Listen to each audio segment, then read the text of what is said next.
Good morning. Good morning.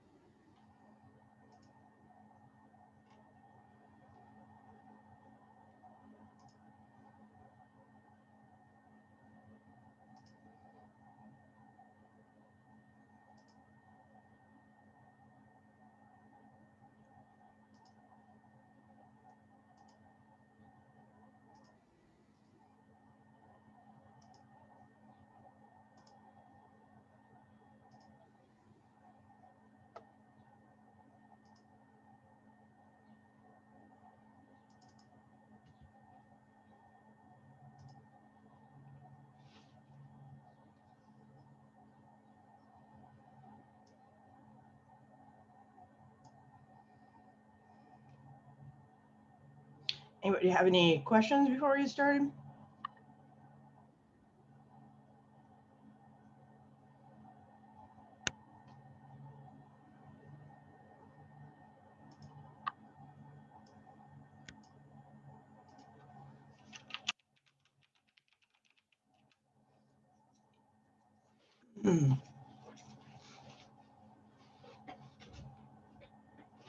Okay. So this is what we're talking about today. This is under course materials on Brightspace. Okay. Well, let's review a little bit about what we talked about for narration, right? For the paper you're working on. So far we've talked about selecting the right details to help us see the point you're trying to make, right?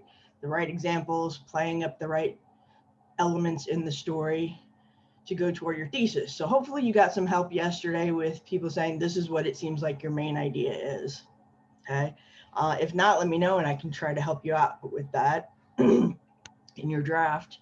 Then we talked about context. Make sure you identify where you are, when you are, who all the players are, and what their relationship is to you. If you introduce someone, it's not amiss to say this is my brother walked in, my mom was in the kitchen, something like that, just to give us a heads up about how they're related to the story. Okay, so selection of detail, context. All right. Today I want to mention dialogue. Now, dialogue's not a part of all stories. And don't worry about punctuating it. I'll go easy on you for that. I mean, do the best that you can at the moment. But if there's a conversation that everyone probably would like to hear, like if you're going in to tell your parents that you've decided to go away to college in another state and you know they're not going to be happy about it, we probably want to hear that conversation, right? Anytime you have a bit, that we would like to be a fly on the wall for. So consider dialogue. Also, there's nothing like hearing someone talk for one of your characters for us getting a feel for who they are. Okay. So if there's some kind of interesting conversation, we probably would, rather than you saying, I walked in and I did this and this is how they reacted, we'd probably like to hear. Now, we know these are not exact reproductions of your conversations, it's just a memory. Okay. So, you recreate it as concisely as possible as you remember it. Okay. Same thing, selecting the details that help us see what's going on in the conversation. So consider dialogue if there is an important conversation in your story.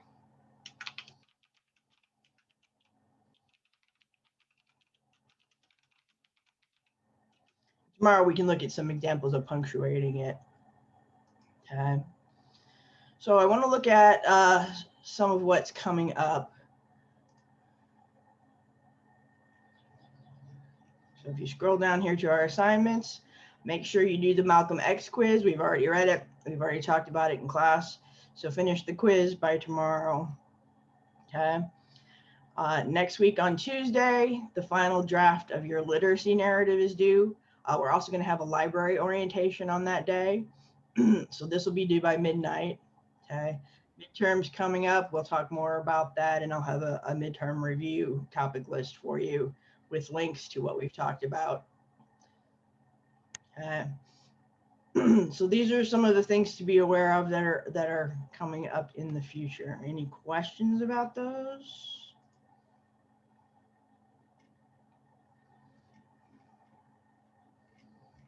Everybody's good so far?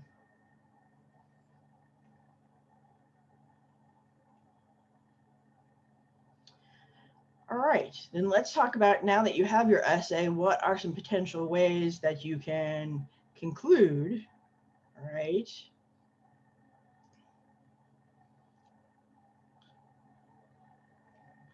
So one excellent way to sort of bring it full circle is whatever you used in your introduction as a technique, you can refer back to it in your conclusion, and then you remind us of where you started.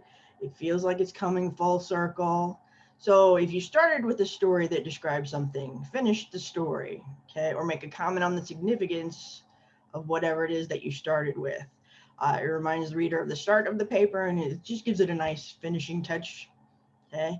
So that's one potential way that really makes it feel complete. Another thing that you can do is suggest a course of action. Try to avoid being preachy. But you've discussed your topic. Tell us what you want us to do about it. Do you want us to boycott something, vote for something, recycle, be more conscious of global warming? You know, what is it that would be something we could do that you suggest as a result of your discussion of the topic? Okay. For your narrative essay, it would just be, you know, reflecting on your experience and connecting to that universal element that we were talking about for stories. You know, like we've all had struggles, and I really feel like I overcame my struggle in this situation. You're kind of summing up and looking back over your experience. Okay. Speculate on the future. Where do you see this issue headed in the future? Project possibilities based on your sound research. Okay. What will happen if we approve school vouchers or continue filling the atmosphere with greenhouse gases, or outlaw cloning, or endorse cloning, or, you know, what do you think a possible future is based on your knowledgeable research? If you're doing a personal essay, you know, how did this story change you, and how is it going to change your behavior going forward? Okay. Another great thing to do is use an intro technique as a conclusion. Now, not all of them work this way. Okay, you still want it to feel like it's concluding and not starting up another subject. So using a quote to wrap up, we talked about, right? Let's look at some of the intro techniques again. So remember these introduction techniques? So you end with a quotation that kind of sums up the lesson you learned or the comment on your topic. Surprising fact or statistic that might get our attention. You're probably not going to use common ground. You can ask a rhetorical question at the end. What will the internet look like in 10 years? Okay. So these are some of the other methods. Like I said, not all of them are going to work, but a few of them, like referring back to a story or a description or quotation or a fact, an important fact, is going to work toward concluding or bringing everything together. Okay, because your conclusion is really your time to reflect on everything that you've said and sort of sum up what your main message is. Okay, whether that's to speculate on the future or suggest something that you think should happen. You know, and it doesn't have to be us. You could be say the U.S. government should do this, or, you know, immigration officials, or, you know, whoever the concerned audience is. A couple things you do not want to do in your conclusion. Don't bring up a new topic.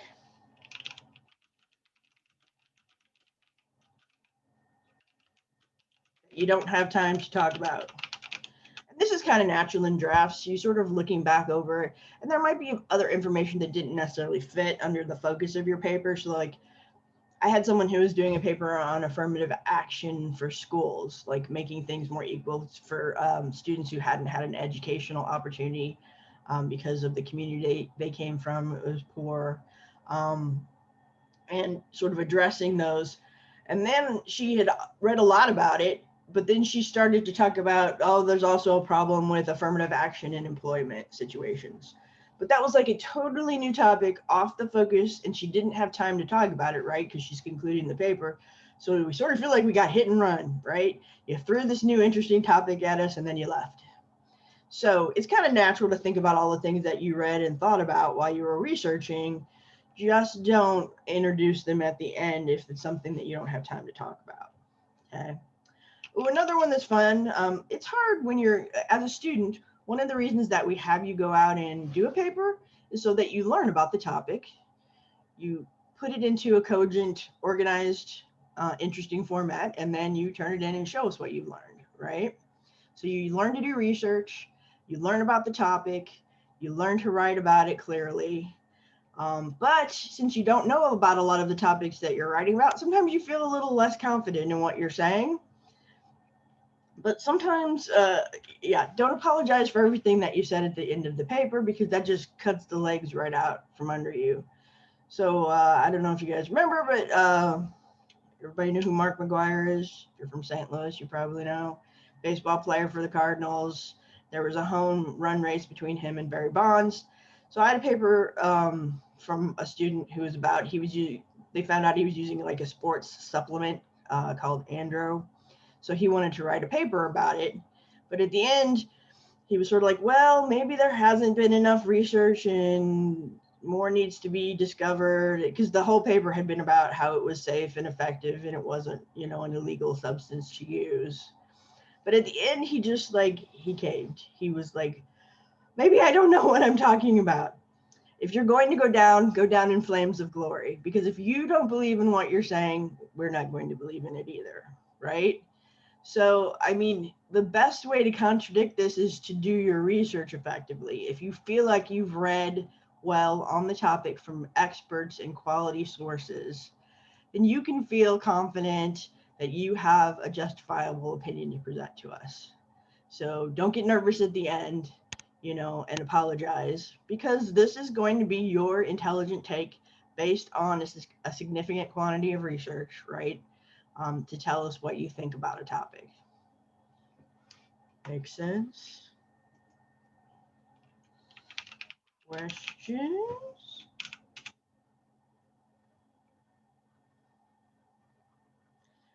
How are the drafts going?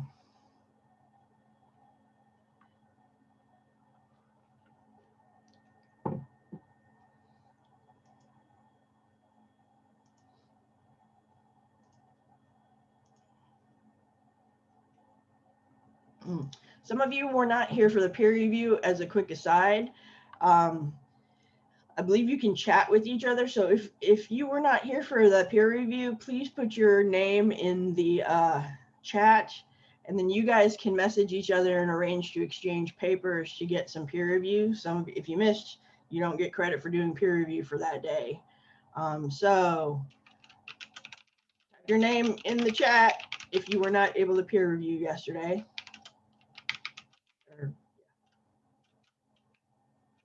So Milos needs somebody, and Devin, okay. So Milos and Devin, you can talk to each other about exchanging drafts and emails.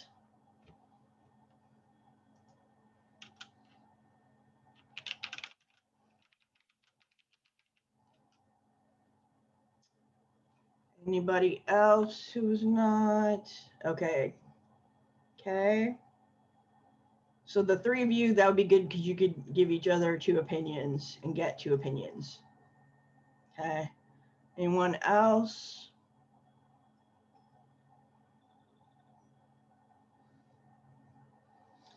If you go to the two, I think it'll let you choose who to message.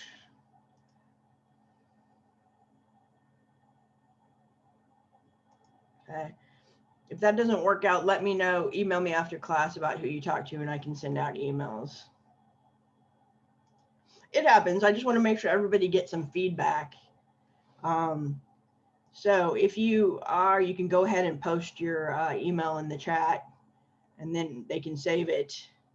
And that way you guys can exchange outside of class so you can get some feedback. And then email me after you've done it to show me that you were able to do some peer review. So exchange emails, and then show me proof of your peer review by emailing the document with your comments.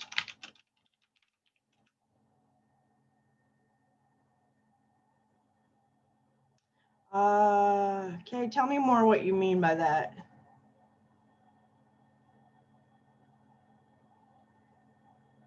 The draft should be done in English. Is that what you're referring to?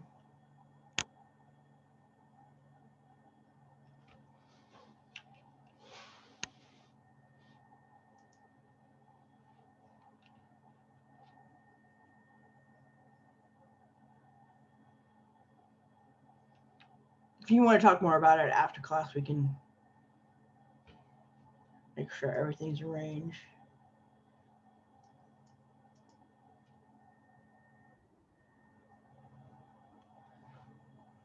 Excuse me.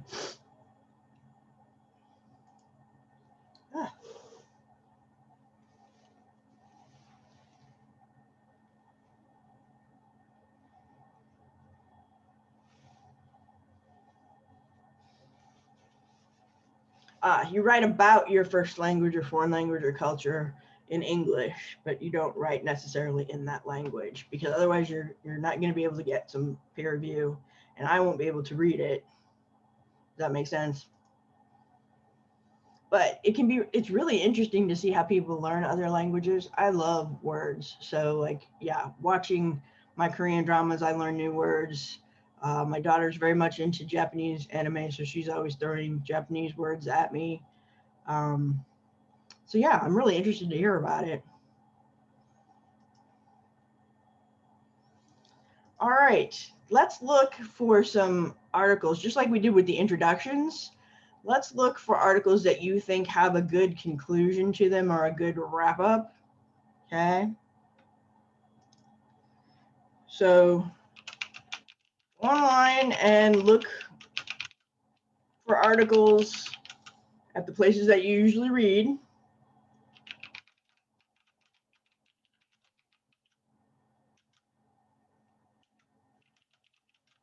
then submit in the comments and post the link so that we can kind of look at the conclusion and see why you liked it.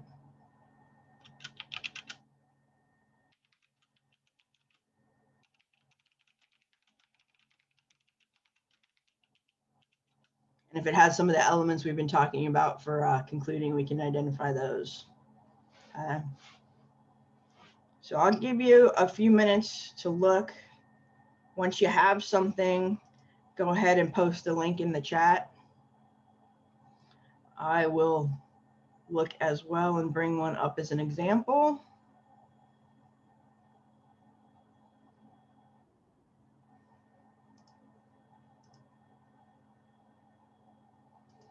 Okay, so take a few minutes here, and I will as well.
Trishan had a good question, like what kind of articles?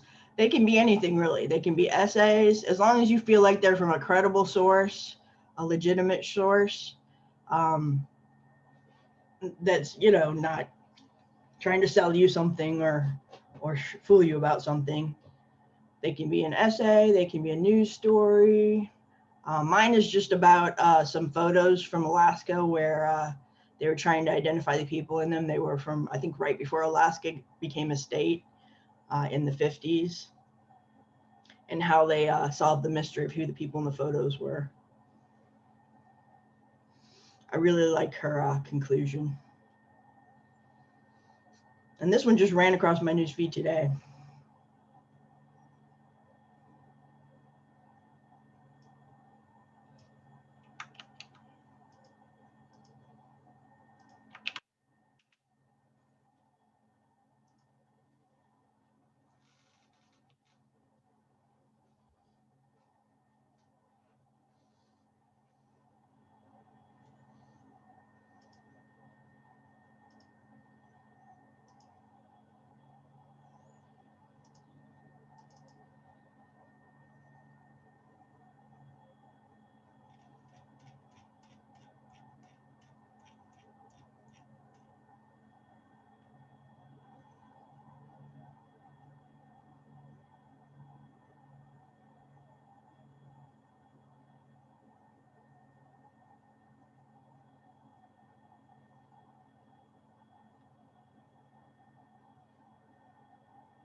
Okay, let's see.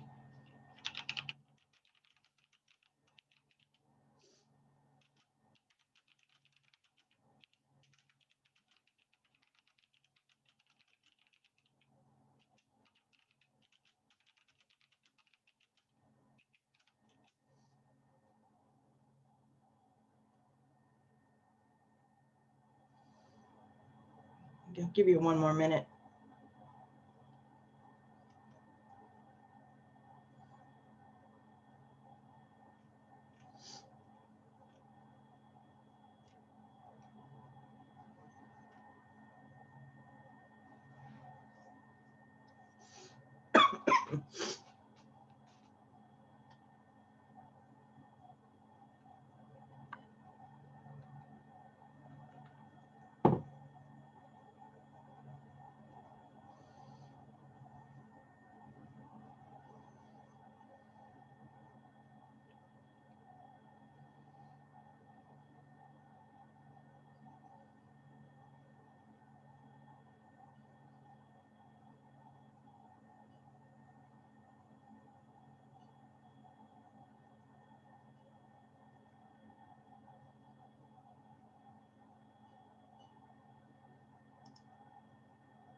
Okay, let's take a look at some of them.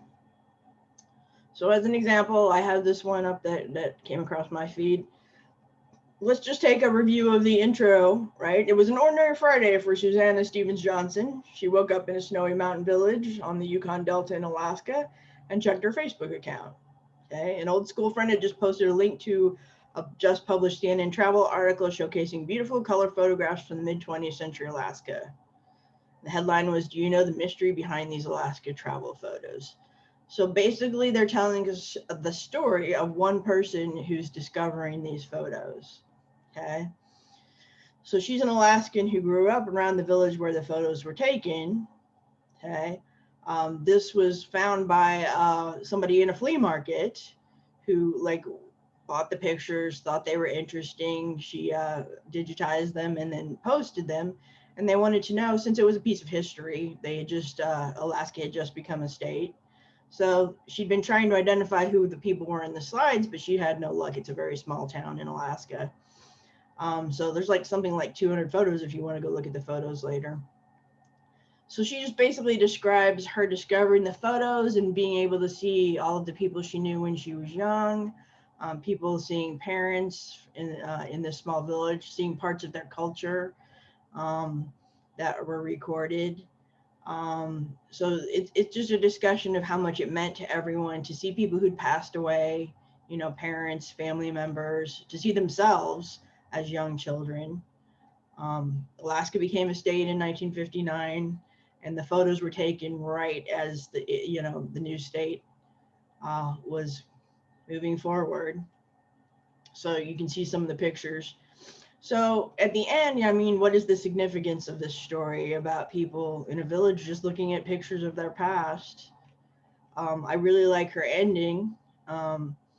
She still hasn't found out who the photographer was. They have some suspicions.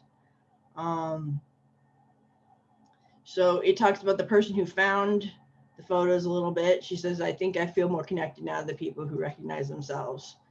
So they're talking about how the article still gets published, gets comments. But really, I like this conclusion part. She says, "For the people in the photos, the rediscovered collection has an even greater importance in the present circumstances. It's brought people together, especially during this time when we cannot see each other," says Charles. His voice cracks. He takes a moment to compose himself. "I haven't seen my family since the pandemic began. This is bringing family together, bringing community together in ways that otherwise we would not be able to."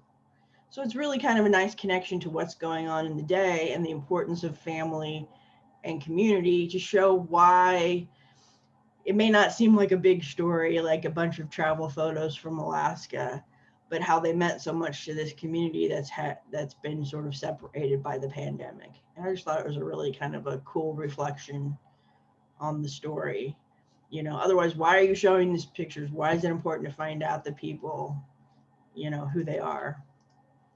So let's look, Lily. Had posted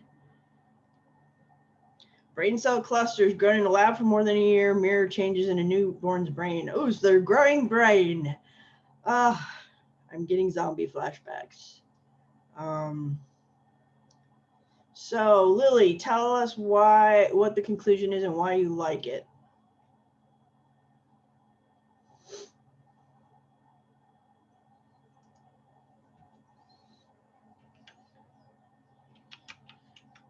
You gonna read it for us?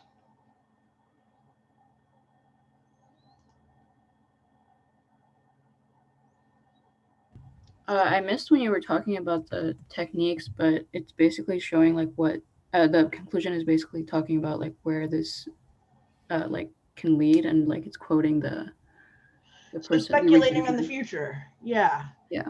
So let me go back and show you the handout that I was looking at. So this is what we're talking about. So the one you're talking about here is speculate on the future. Where do you see this issue headed? Project possibilities, you know, or you can use the experts to project their possibilities. So yeah, it does look like that's what they're doing here.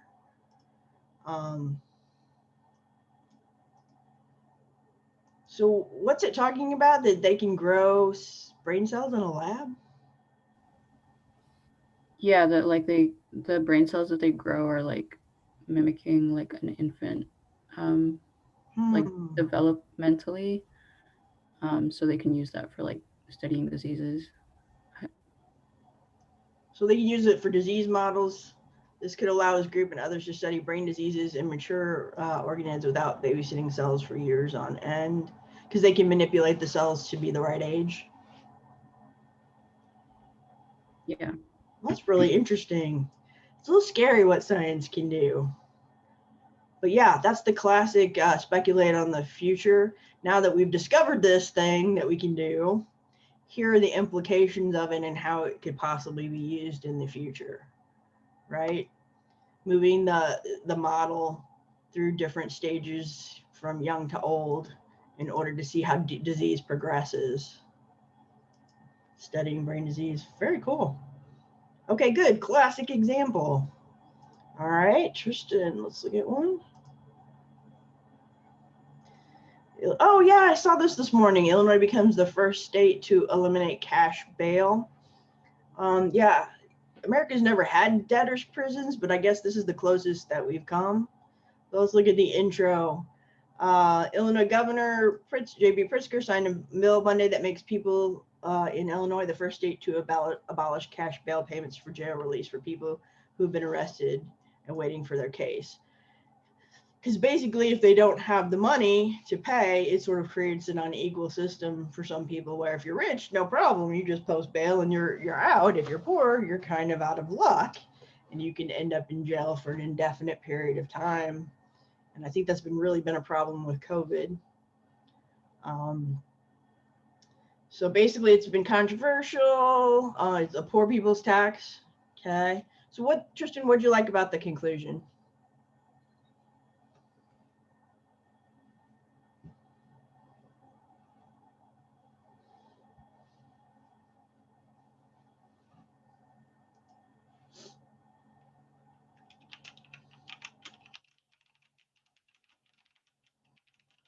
You think it's doing in the conclusion to wrap things up?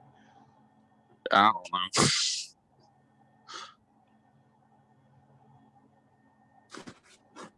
Well, it's talking about when it goes into effect, right? So it's giving you some basic information. Yeah. And then it says that's more than enough time because it goes into effect in July. So we've got a few months. According to the Illinois Attorney General, to work out any challenges that come with such a monumental change. So it'll be interesting to see since we're the first state that's done it. They could have said a little bit more about some. I mean, they probably in the article talked about,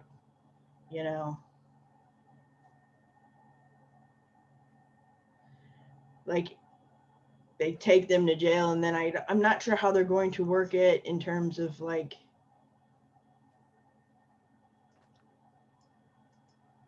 okay, the Illinois Law Enforcement Coalition said it's a blatant move to push an entire honorable profession that will end up hurting law-abiding citizens the most. We hope that it won't cause police officers to leave the profession in droves and handcuff those who remain so they can't stop crimes against people and property. So I guess it's like, yeah, you don't know that they'll stay in jail until, it'll be interesting to see what happens. But yeah, it's a big change. We'll have to see how they adjust to the system. I'm sure some things will work and won't work, right? Good story. Indeed. What? I need another one. Somebody post another one for me.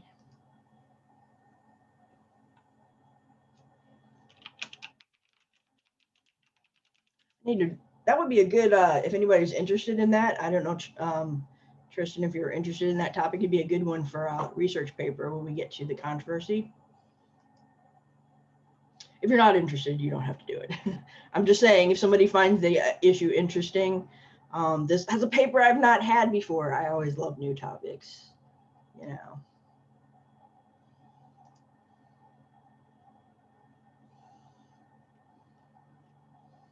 Anybody else have one they found?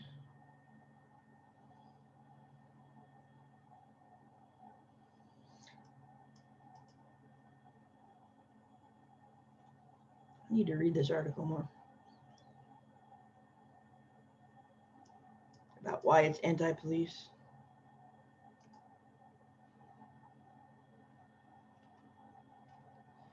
So far, just Lily and Tristan. Come on, help me out.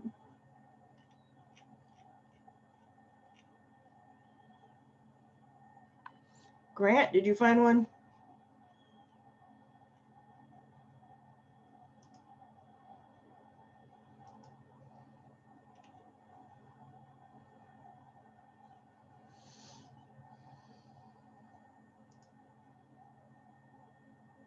Okay, I'm glad. Yeah, we're about out of time here. If anybody has one we could talk about real quick, it would be great.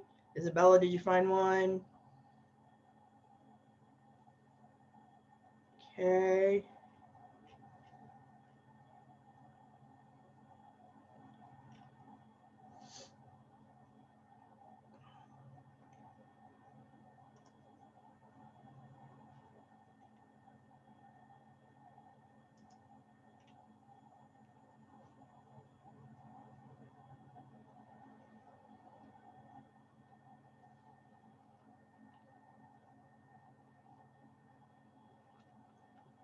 Milos, you got any?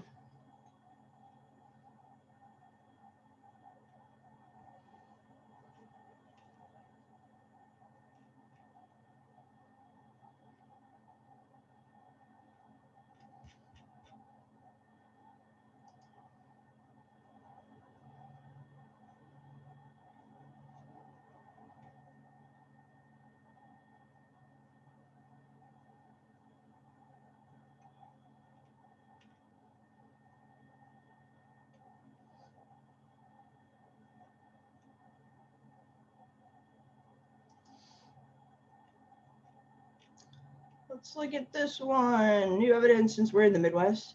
New evidence shows fertile soil gone from Midwestern farms. So they're talking about how farming, I guess, without crop rotation may have destroyed. I'm not going to have enough time to talk about it. Okay, we'll follow up with this one and the rest of you guys tomorrow. So bring, if you haven't already, bring your article to post and we'll talk about them and finish up tomorrow. And I'll save this one. So we can see what's happening to this farmland in the Midwest. All right, I'll open up another session here in a minute. So if you have questions or need help with your draft, please come talk to me. All right, then I will see you guys tomorrow if I don't see you in a few minutes.